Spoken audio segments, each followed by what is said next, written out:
Zaporizhzhia में 30 घंटे से आर पार की जंग चल रही है। दोनों तरफ से ताबड़तोड़ हमले हो रहे हैं। रूस का दावा, यूक्रेन के कई टैंक तबाह। जर्मनी से मिले 3 लेपर्ड टैंक भी बर्बाद हो चुके हैं। यूक्रेन ने कहा कि कई मोर्चों पर रूस पीछे हटा है, यह दावा किया जा रहा है।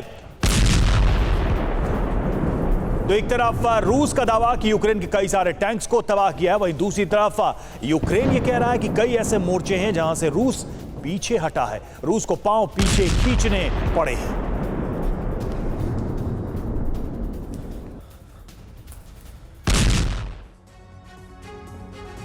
तो देखिए, ज़ैपोरिज़िया महाविनाश का क्या अब जो ट्रिगर है वो दब चुका है, यह बड़ा सवाल। बीते 24 घंटे में यूक्रेन के 3 लेपर्ड टैंक्स तबाह हो गए हैं। रूस का दावा यह है कि 4 दिन में यूक्रेन के 30 टैंक्स तबाह कर दिए गए। ज़ैपोरिज़िया में 350 से ज्यादा यूक्रेनी सैनिक ढेर हुए हैं। यूक्रेन पर ही भारी पड़ता हुआ नजर आ रहा है पूरा का पूरा काउंटर ऑफेंसिव। अमेरिका ने भी ये माना है काउंटर ऑफेंसिव में यूक्रेन को भारी नुकसान हुआ है। इधर एंटी टैंक मिसाइल और मोर्टार से यूक्रेनी फौज को रोक रहा है रूस। ये बड़ी खबर, 1500 सैनिकों 150 आर्मर्ड व्हीकल के साथ यूक्रेन ने हमला किया है। और इस पर क्या जानकारी सामने आ रही है, रवि के पास चलते हैं।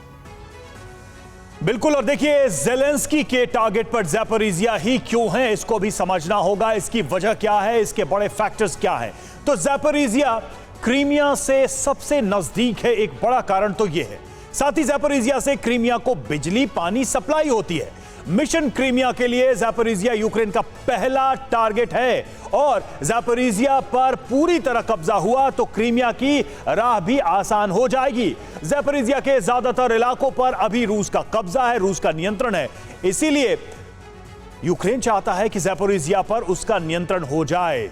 और देखिए, इस वक्त हमारे साथ हमारे कुछ मेहमान भी जुड़े हुए हैं। हमारे साथ है major general S B Asthana, defence expert के तौर पर। अस्थाना सर, बहुत सिंपल सवाल है, क्या मिल जाएगा ज़ैपोरिज़िया अगर यूक्रेन के कंट्रोल में आया तो?